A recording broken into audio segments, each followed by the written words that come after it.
Tonight on CTV News, alarming privacy breach. We're talking about organizations that have in their possession our personal information that is very sensitive. How many healthcare workers were probing into victims of the Lapu Lapu tragedy? What happened to those who were snooping? Property tax deferrals are a lifeline to many seniors that want to stay in their own homes. BC budget pushback, from changes to property tax to delays on long-term care. Why the opposition says seniors will suffer. Super scary that this stuff is happening, and that's why we want to break that cone of silence. The Vancouver connection to the BC extortion crisis, as the investigation into hundreds of foreign nationals raises concerns about our refugee system.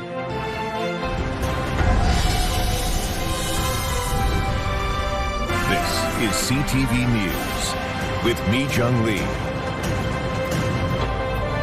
Good evening. Thanks for joining us. New information has come to light about the Lapu Lapu victims and how their personal medical records were compromised following the deadly attack last April. CTV's Craig Krause looked into the report and has more on the consequences of snooping. In a bombshell report, BC's Information and Privacy Commissioner found in the days and weeks after the deadly Lapu Lapu attack, healthcare employees were snooping for information, digging through the victims' medical files. It was curiosity that really drove them to be snooping on these records. So much so, the report says half of the victims who received care at medical facilities had their privacy breached. In total, the commissioner found 71 snooping incidents by 35 employees between Vancouver Coastal Health, Fraser Health, Provincial Health Services Authority, and Providence Healthcare. These are shocking numbers. Yes, I mean, I was quite alarmed. And the workers are caught by their employers after being flagged that they didn't have authority to be viewing the medical records, leading to consequences. There's no excuse for this behavior. I think the report indicates that some letters were sent to some employees, suspensions were made, and that some did lose their jobs. It's quite egregious. Filipino BC telling CTV News they were left in the dark the whole time, just learning Wednesday that the victims were victimized again. It's just re-traumatizing them. We want to make sure that not only is their privacy protected, but that they have the reassurance that the system in all of its forms is set up in a way to be able to protect and take care of them. While the community continues to heal and mourn the loss of the 11 lives, the Privacy Commissioner has unveiled a list of recommendations to tighten up protocols for health authorities to follow to further ensure this doesn't happen again. This needs to be handled with the utmost care so that people can have a high degree of trust in their public bodies. Craig Krause, CTV News, Vancouver. Now to fallout from the budget, the BC Conservatives are accusing the NDP of being unfair to seniors and acting like loan sharks.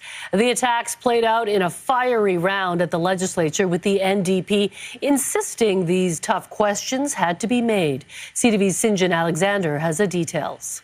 It's clear in this budget that this government has completely abandoned seniors. Certainly the budget isn't providing much relief, and long-promised plans for much-needed long-term beds are suddenly on hold. Budget 2026 has given the opposition plenty of ammunition. Yesterday, this NDP government cancelled long-term care projects in Abbotsford, Campbell River, Chilliwack, Kelowna, Delta, Fort St. John and Squamish. The finance minister fired back, arguing the proposed cost of those beds is far too expensive. We are not approving them. We are not approving them. We're going back to the drawing board because we cannot afford to spend that kind of money on long-term care. Seniors advocates asked the government to eliminate the user fee for at-home care. They also wanted free shingles vaccines. They were denied. Instead, seniors and anyone else who still has a telephone landline or cable will now have to pay PST on the service. I can think of my own parents. They have a landline and they watch cable. They would, as many seniors will be who are aging in place and have the same home they've had for decades, they'll be negatively impacted by this budget. But the BC Conservatives' biggest attack seemed to be on changes to property tax deferral. That's the program that allows homeowners to hold off paying the bill until they have the money, or when they sell their home. The program remains, but Budget 2026 will see more interest charged on those deferrals. Why with fewer care beds available, would the government think it's the right thing to do in a budget like this to attack seniors and the equity in their homes? Because the rate was prime -2, is folks who didn't need it accessed it and took that cheap funding and invested it to make money. That is not what taxpayers want to use their dollars for. And she insisted it does not affect a senior's monthly spending because, again, it does not have to be paid back until the home is sold. The finance minister also argued they are investing in health care, but critics say the budget does not deliver the transportation, accommodation, and community services that BC's aging population needs. Sunjan Alexander, CTV News, Vancouver. The provincial government is also under fire tonight for scrapping an independent hiring watchdog. The news buried in the budget.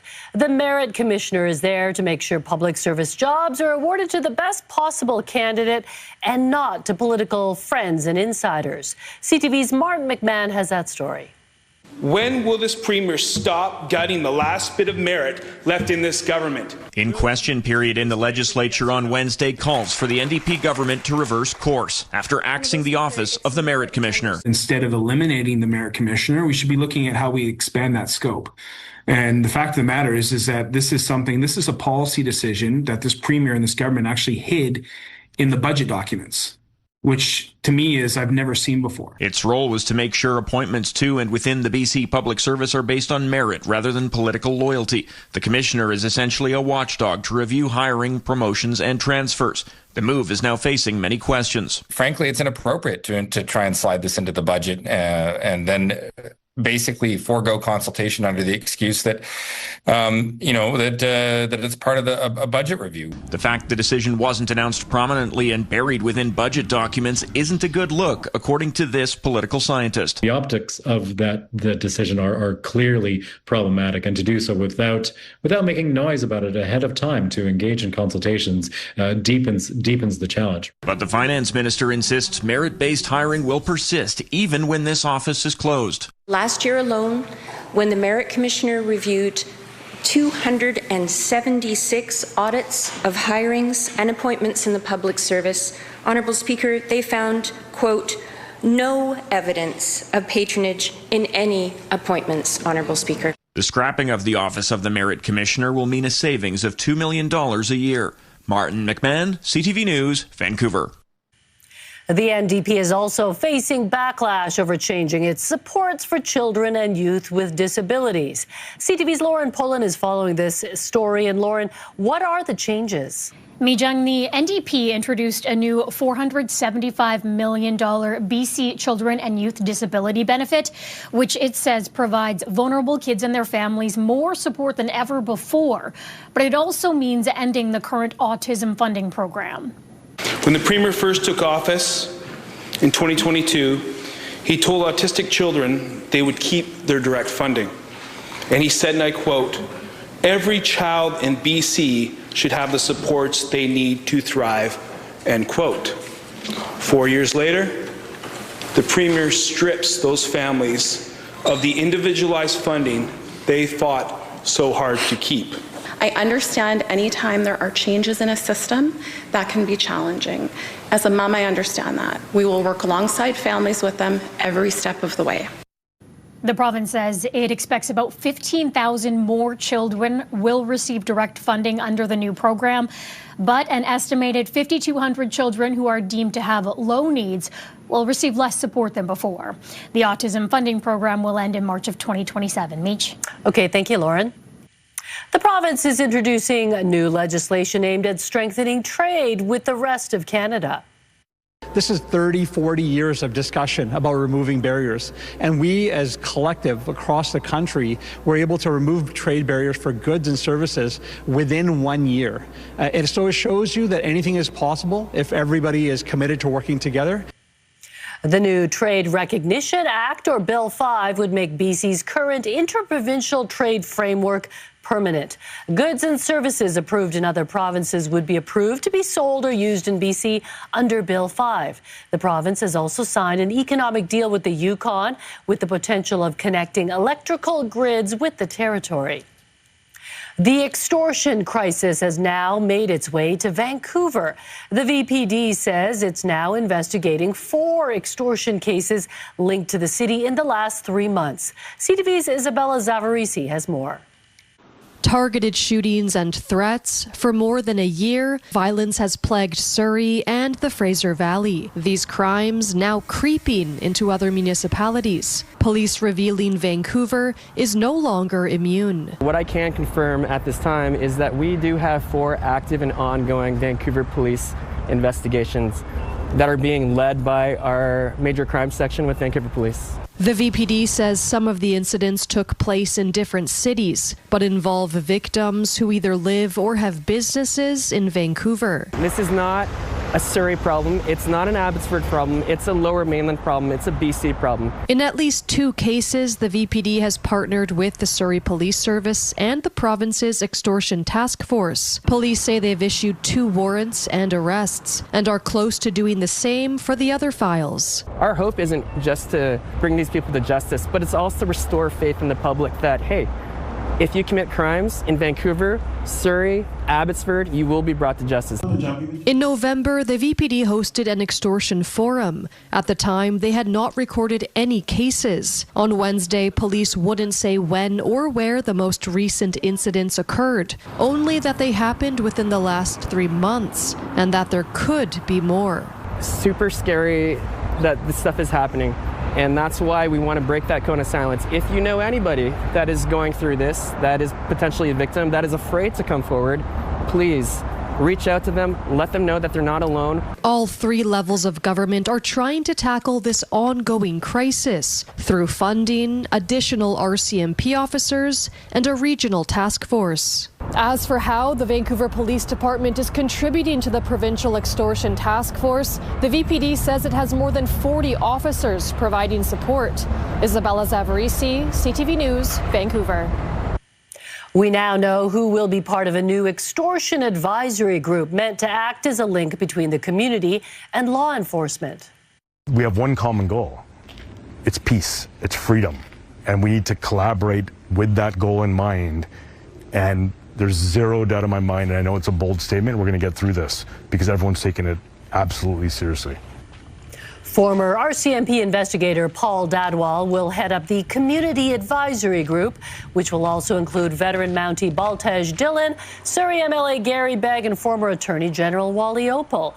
Rounding out the group are community leaders Ninu Kang and Harp Kela. They have been tasked with listening to community concerns and providing recommendations to law enforcement and all 3 levels of government. More questions tonight about our immigration system after a major spike in the number of people being investigated by the Canadian Border Services Agency. As we told you last night, nearly 300 people are being investigated in connection with extortion, and they may be in the country illegally. CTV's Dimitra Maragos reports. The Canadian Border Services Agency announcing it has launched investigations into 296 people after referrals from BC's Extortion Task Force. I think that's a huge step forward. Surrey's mayor says she's optimistic. I do feel like the dam is breaking, and that's really important because we haven't up until now. Delta's mayor agrees. This is a major step to ensure that this extortion activity will be removed from our cities. A sharp uptick from numbers released just 4 weeks ago, when 111 foreign nationals had been referred to the CBSA in connection to extortion investigations. In a statement, CBSA revealing 32 have been issued a removal order.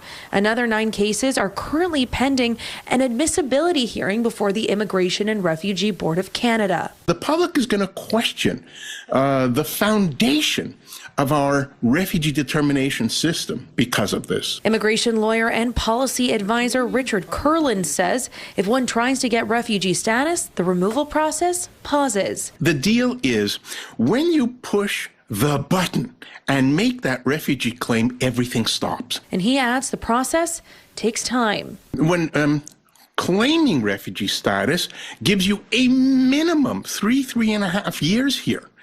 And it can take as long as 7-8 years. However, he says the criminal process keeps going while their refugee claim is being reviewed. The refugee claim does not stop the criminal process, and vice versa. But while the crisis continues, he says aspects of the system should be reviewed. At a minimum, we can look to see how these individuals continue to enter the Canadian refugee system and why we can't examine eligibility sooner, faster. Demetra Marigo, CTV News, Vancouver. Turning now to the trial for a man accused of second-degree murder after a stabbing outside of Vancouver Starbucks. Today, the pathologist who conducted the autopsy testified. CTV's Ben Milger has more on the injuries that led to the victim's death and a warning the details may be disturbing to some. The court heard graphic details about 6 stab wounds suffered by 37-year-old Paul Stanley Schmidt after he apparently confronted a man about smoking on a Starbucks patio. A forensic pathologist testified on their own. 2 of the wounds had the potential to be fatal. Police arrested Inderdeep Singh Gosal outside the cafe on West Pender Street near Granville Street on March 26, 2023. He faces 1 charge of second-degree murder. The court has already seen store security video of the physical confrontation between Gosal and Schmidt. It begins before this social media video, which doesn't show Schmidt entering the patio and walking directly up to Gosal. The two begin to fight in a struggle that lasts about 25 seconds. When it is over, Schmidt is on the ground in a pool of blood. Pathologist Dr. Eric Bull testified about examining the stab wounds while conducting an autopsy. He said 1 stab wound pierced Schmidt's heart, another to the neck injured his jugular vein and trachea. If this was the only injury to the body, it still may have been a fatal injury just on its own. Bull testified about the neck wound. 4 other stab wounds caused injuries that may have been survivable on their own. A duty nurse from the Vancouver Police Jail also took the stand. Under cross-examination, Gosal's lawyers asked her about a pair of medications on his Pharmanet history, which can be used to treat schizophrenia and bipolar disorder. The nurse said she did not know whether Gosal had been taking those meds as prescribed. Ben Milger, CTV News, Vancouver. You're looking at a live shot from Grouse Mountain. A little more snow on the mountain as we look downtown at the lights below. There was a little bit of a dusting today. There was a dusting, and boy, was I excited to see that because I called it yesterday standing right here. So, phew. But yeah, this morning was kind of a day where, you know, if you didn't like the weather, just wait 5 minutes and it would change. As for the temperatures, clear and cool. Look at that. Just 3 degrees throughout, 2 degrees in some areas. And hunker down, friends, because it's only going to get colder from there. We're going to hit -2 overnight, but with the wind chill, it's going to feel like -7. Bundle up if you're out and about overnight. Tomorrow, we're going to see a high of between 2 and 3 degrees. Some areas will see 4 degrees, but dry and cool. But look at the average temperature, 8 degrees, so we are well below seasonal. CTV Weather brought to you by Expedia Cruises. Plan, book, and safeguard your journeys. Explore the possibilities at expediacruises.ca. So, John, keep those shades handy. You're going to need them tomorrow, and bundle up as well because it's going to be cold. Yeah, we're not used to these negative temperatures. We haven't had that very often this winter. Courage, Caroline. All right, thanks a lot. The province is getting another financial boost from Ottawa in BC's goal of building more homes quicker. We have to scale up our investment and build more affordable housing. We have to find faster, more affordable, more efficient ways to deliver that. And that's the nature of our partnership. BC will receive $170 million in funding from the federal government, with the province also committing as much as $200 million. The combined cash will accelerate construction-ready projects, delivering more than 700 supportive and affordable homes in BC. Those homes are expected to begin the building process in the next 12 months. The journey of mourning and healing in Tumbler Ridge a week after tragedy shattered the town. The mayor shares some positive news, also coming up. It was stressful, but you know, we never gave up. We believed, and all of us were there together being part of it, and it was a good feeling. Fans on the edge of their seats as the men's hockey team had to go to overtime to advance to the semi-finals. What happened to captain Sidney Crosby? When CTV News continues, stay with us. Surrey Mayor Brenda Locke says the city's first ever outdoor skating rink was an incredible success and will return again next winter. The rink first opened as a pilot project in November and drew more than 43,000 visitors over its 12-week run. To Italy now, where Canada's gold medal hopes in men's hockey nearly came to an abrupt end today at Milano Cortina. The country was on the edge of its seat as Canada needed some overtime magic against Czechia in the quarterfinals. CTV's Rahim Ladani has more. Excitement, relief, and everything in between. I'm in disbelief. I have shivers. It was insane. I can't believe it. Team Canada's men's hockey team is moving on to the semifinals after a nail-biter that saw Canada fall behind to Czechia in the third period. Canada by far has the most skill, the most talent, the most speed, the most of everything, except for right now, potentially not the best strategy, because right now it almost bit them on their butt. They almost got in trouble. Inside the Dog and Bear pub in Queen West, fans are speaking directly to the game-winning goal scorer. On behalf of Toronto, Mitch Marner, all is forgiven. That was beautiful. The former Toronto Maple Leaf delivered the heroics, scoring in overtime to lift Canada over the Czechs. The moment even prompting his former team to tweet a Canadian flag and magician's wand for some Marner magic. But that's already creating backlash amongst fans, who are calling out the organization for trading him, while others haven't forgotten Marner's playoff track record with the blue and white. The worst guy you know made a great goal. Right. At the Ford Performance Center, Gino watched the thrilling game from start to finish. My heart was in my chest, and now we breathe easy, and gold medal still in sight. Only gold for Canada. However, Team Canada isn't skating away unscathed. Captain Sidney Crosby suffered an apparent injury and left the ice midway through the second period. As Canada now prepares for their semi-final match on Friday, some feel this cliff-hanging game will actually help the team moving forward. You see the teams that have a more difficult route to the final, they tend to win these types of games and these types of trophies, and it's more memorable. Now Canada will need at least one more win to guarantee themselves a medal at these Olympic Games. Rahim Ladani, CTV News, Toronto. And Canada added 2 more medals to its total today, both on the ice in short track speed skating. 28-year-old Stephen Dubois picked up Canada's 4th gold medal, winning the men's 500-meter race. And in the 3,000-meter relay, Canada's women's team would finish 3rd to capture the bronze. Canada now has a total of 14 medals, 5 coming in short track speed skating. How much cash Airbnb is offering to new hosts to rent out their homes during World Cup.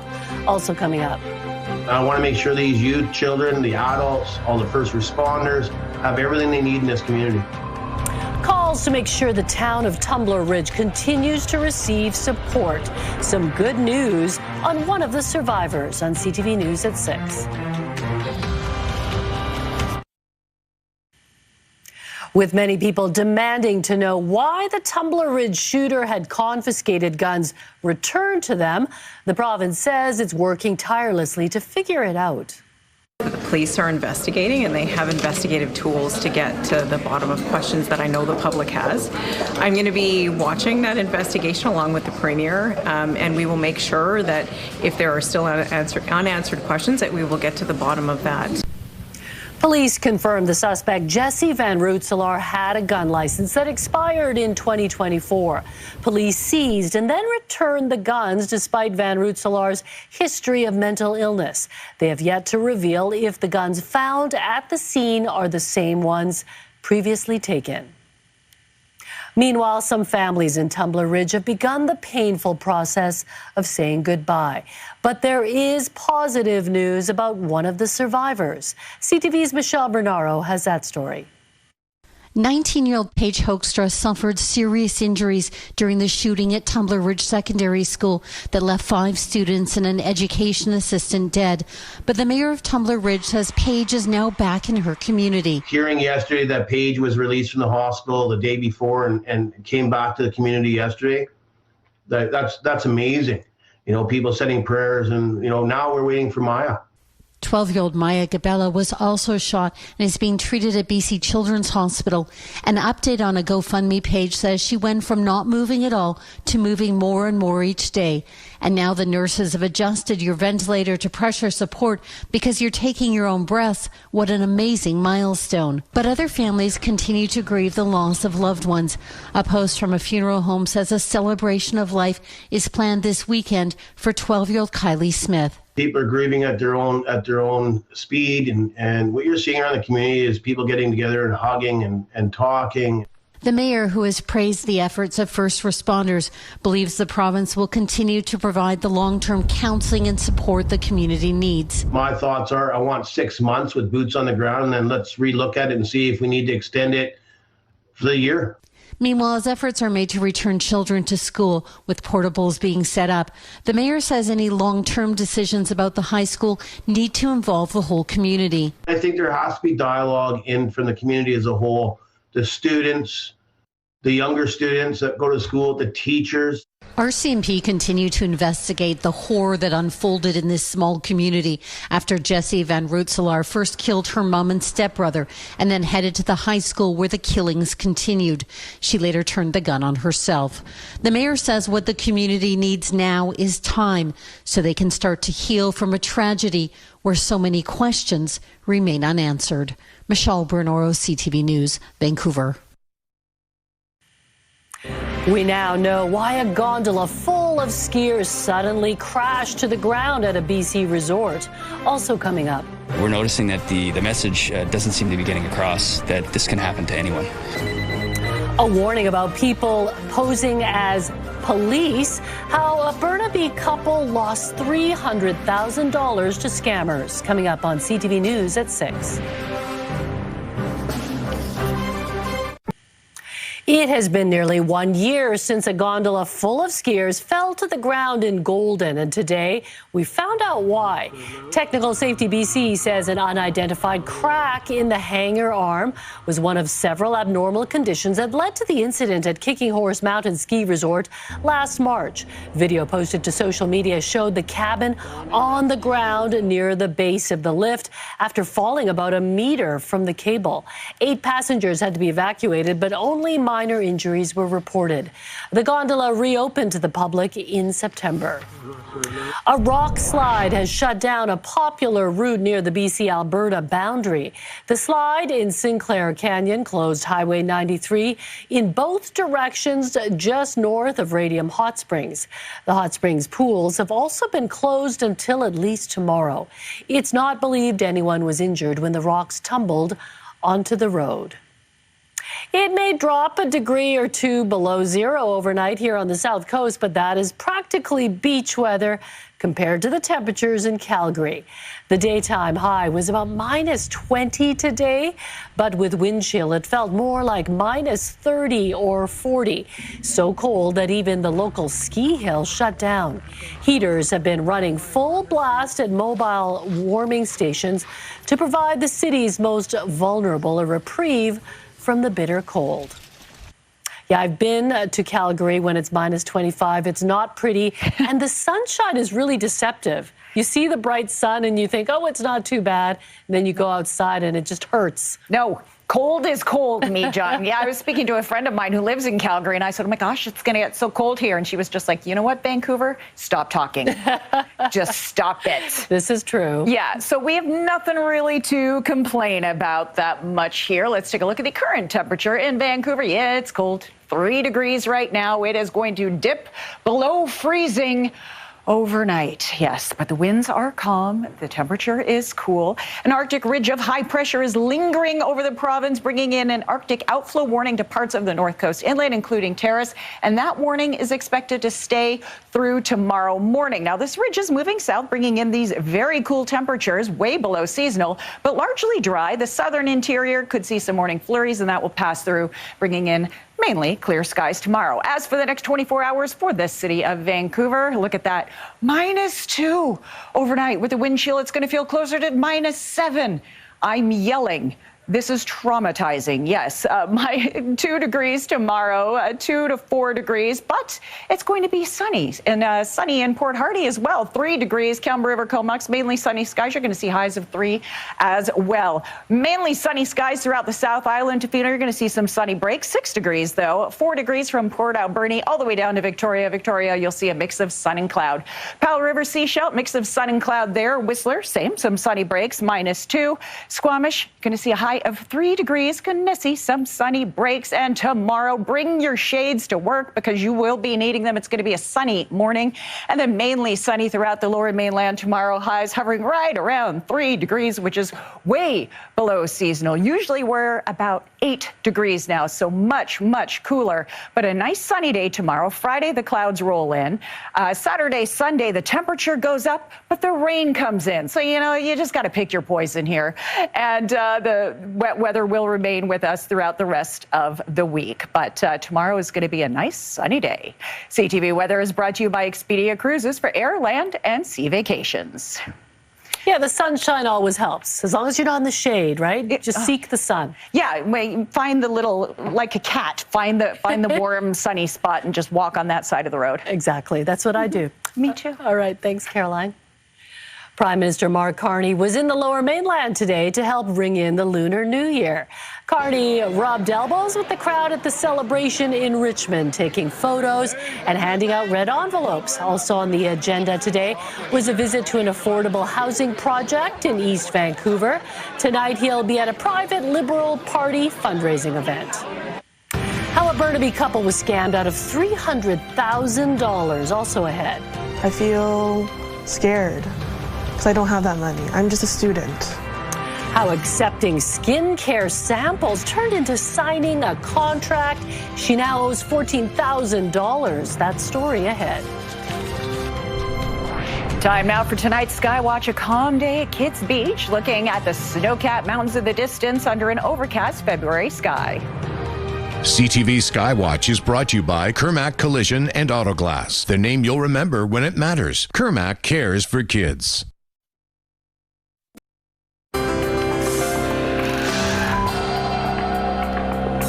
Taking a look at today's markets, the Canadian dollar traded for 73 cents to the American dollar. West Texas Intermediate was up $2.86, closing the day at $65.19 U.S. a barrel. Gold gained nearly $100 on the day. The TSX gained 493 points, while the Dow Jones gained 129 points on the day. An elderly couple in Burnaby has lost nearly $300,000 after they were targeted by scammers pretending to be police. I want to get the point out there that the RCMP is never going to call you, nor is a bank ever going to call you and ask you for money or ask you to transfer money. Mounties say an investigation is underway after a fraudster told the couple in their 80s that their bank had been hacked and advised them to transfer their funds. Money was transferred over a period of several weeks using gift cards. The couple was told not to contact police, but eventually did so after being advised by their bank. Fraud attempts are nothing new, but a new poll suggests advancing technologies are fueling Canadians' fears they might fall victim to one of those scams. Leger surveyed more than 1,500 Canadians in December and January. 3 in 4 said they're feeling increasingly vulnerable to financial fraud in the face of rapid improvements in AI. 82% said they believe scams are becoming harder to spot. The poll also found 66% of business owners feel more exposed to fraud than in previous years, with 61% saying AI-driven crime is a major threat. You might assume that if you buy something, you can return it if you change your mind. But as one young student found out, you could be on the hook for a big bill if you sign a contract without checking it first. CTV's Pat Foran explains. Meredith is a student from Mississauga who asked we only use her first name. Last November, she was walking through a mall when she was offered free skincare samples. This one is a skin relaxer cream. She was told she was eligible for a free skin analysis, and during the session, a salesperson used a red light therapy device. And they started putting it on my face without me telling them to. Meredith agreed to pay almost $1,400 for the therapy light, but that was only a down payment. When she got home, she realized she signed a contract to pay a $10,000 loan at 25% interest. With the deposit, it was a commitment of about $14,000. I feel scared because I don't have that money. I'm just a student. Meredith signed the contract with the soap tree. She thought she had a cooling off period where she could return the product if she changed her mind. When she went back to the mall, the store she bought it from was gone. The store is not there. It's completely empty. If someone comes to your home and you sign a contract, there is a 10-day cooling off period where you can change your mind. But if you go to a retail store, the cooling off period does not apply. As well as signing a contract in your home, the cooling off period also applies if you join a fitness club, buy a newly built condo, take out a payday loan, or purchase a timeshare. CTV News reached out to the soap tree but did not get a response. The company that holds the loan is LendCare. A spokesperson told us, "We are conducting a review of this merchant and the circumstances surrounding this situation. We have canceled this loan and refunded the associated fees, so the customer has no further obligation." That was great news for Meredith, who plans to be more careful signing contracts in the future. Thank you, CTV News. I'm really grateful for your help. I couldn't do it without you, and I'm just really happy. Thank you. Pat Foran, CTV News. Thinking about renting your home for the World Cup?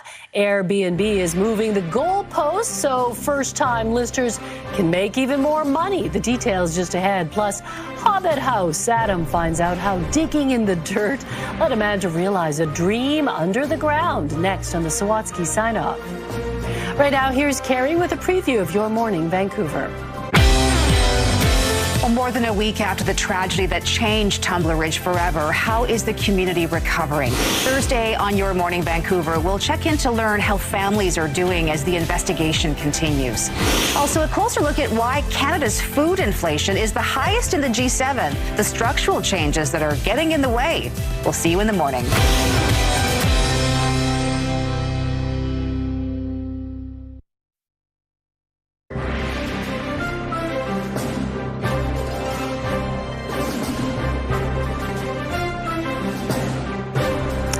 Eight skiers have been killed and one is still missing after the deadliest avalanche in California's history. Crews battled a fierce winter storm in the Sierra Nevada mountains to reach 6 survivors trapped in ice and snow. The skiers were on the final stretch of a 3-day backcountry trip when they were hit by the avalanche spanning the length of a football field. With the demand for soccer fans looking for a place to stay during the World Cup sky high, Airbnb is offering some cash to attract new hosts to the platform. The company says it will give people living in the 16 host cities just over $1,000 if they offer up their homes for the World Cup. New hosts who fulfill their first guest stay between now and July 31st will qualify for the money. FIFA says it received more than 500 million ticket requests during a 33-day application window. Vancouver will host 7 matches throughout the event. To New York now, where a bald eagle rescued from a sheet of ice floating in the Hudson River is now recovering thanks to the quick thinking of police officers. It's all right, bro. It's all right. We got you. Get me a little closer. Body camera video shows officers carefully maneuvering their boat through chunks of ice to reach the stranded eagle. Using a lasso rod and a blanket, officers gently brought the injured bird aboard, wrapping it up to keep it warm. The eagle was then taken to a nearby animal sanctuary where it is recovering. Eagles are so big and strong, you don't think of them getting injured in the wild that often. He appreciated the help, though. Yeah, not used to that weather. Chunks of ice there. Okay, it's time for Homeward Bound, our weekly segment where we introduce you to furry friends from local rescues who are looking for their forever home. Here are some pets now available to adopt from the BC SPCA.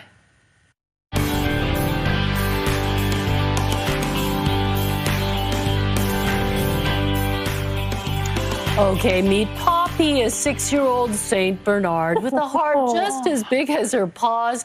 This gentle giant is full of love and energy. If you want a big, sweet, and slightly clumsy cuddle bunny, Poppy could be your perfect match. She's available at the BC SPCA's Burnaby shelter. Just want to squish her. Oh, Poppy. To say hello to Apollo, a 3-year-old gray tabby, and another gentle giant looking for his forever. Oh my gosh. Big stretch. This handsome boy does require a special diet to keep him feeling his best. Who doesn't?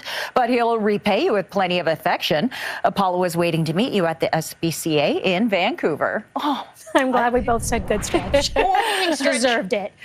Finally, 14-year-old Angel is proving that age is just a number. This loving senior is spry, affectionate, and even gets along comfortably with a large dog in her foster home. I bet she's the boss, though. She'd do best in an adult-only home without other cats, though, where she can soak up all of the cuddles.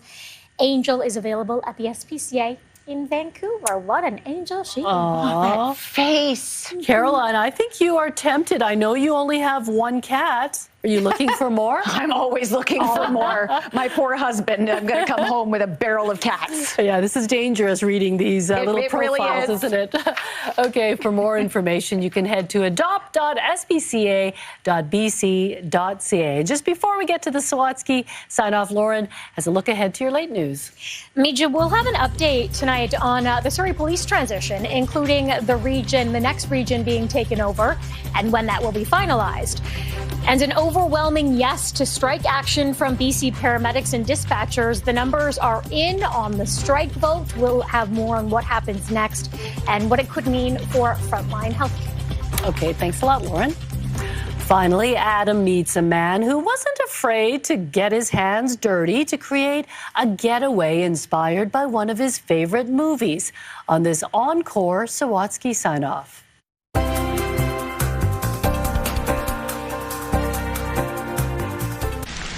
When Jacob Hageman began walking up this hill, his feet were small, but his dreams were big. As a kid, you just want to see what you could do with the shovel and move dirt. The then 5-year-old wondered if he could move enough dirt, perhaps he could move in to the cave that remained. It wasn't just like decorating my room, it was actually I could physically create and make a space. So every day in the summer, Jacob would dig a little bit, despite every winter finding the cave would collapse a lot. That dream just never really died. It existed in my head, and it was just something that I had to tackle. So Jacob kept digging for a decade, until he was 15, and his dad, impressed with his determination, surprised his son with a visit from an excavator. It's unbelievable. I thought that looks a lot bigger than my shovel. After completing what would have been a whole summer's worth of digging with just one scoop, a sturdy structure was buried inside the hole. And after watching the Lord of the Rings movies, Jacob was inspired to create a space that looked like a Hobbit's home. That gave me a vision and a beauty to go, hey, my pit looks ugly. What can I do to make it? Over the next 13 years, Jacob taught himself all the skills he'd need to transform his hole in the hill into an underground home. You know, like Disneyland, you look around and it's visually immersive, and it's a little escape from the world. It features a wood-burning fireplace that illuminates tile on the floor, a chandelier on the ceiling, and in between, a pantry to store sustenance, a bookshelf to cultivate knowledge, and handmade chairs to welcome company. It is a satisfying feeling to now have a space to go, and I have friends over, and we have food and drink and good times. And all year round, Jacob can feel grateful that a boy with unbridled imagination, thanks to unending determination and unexpected generosity, grew up to be a man who made his dream come true. Adam Sawatsky, CTV News, Chilliwack. The Sawatsky Sign-Off, brought to you by CapitalDirect.ca. Let's make your vision a reality with Capital Direct. Call and talk to our team today. What an incredible passion project for over all these years. 13 years, jeez. And Lauren, you were onto something. Airbnb There you go. There's even an incentive now. Yes. But was there a bathroom? Did you guys see a bathroom? Oh. You have a forest all behind you. That takes too much planning. That's too much planning. Very cute, though. Beautiful. And you want beautiful?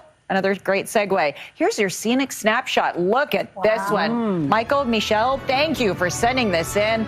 Beautiful shot of New West. Look at the colors. If you want your photo featured, how about you email us? Scenic snapshot at ctv.ca. Oh, gorgeous shot. And bundle up for tomorrow, right? Bundle up. Bring your shades and your big coat because it's going to be sunny and cool. All right, thanks for joining us. Lauren's back tonight at 11:30. Good night.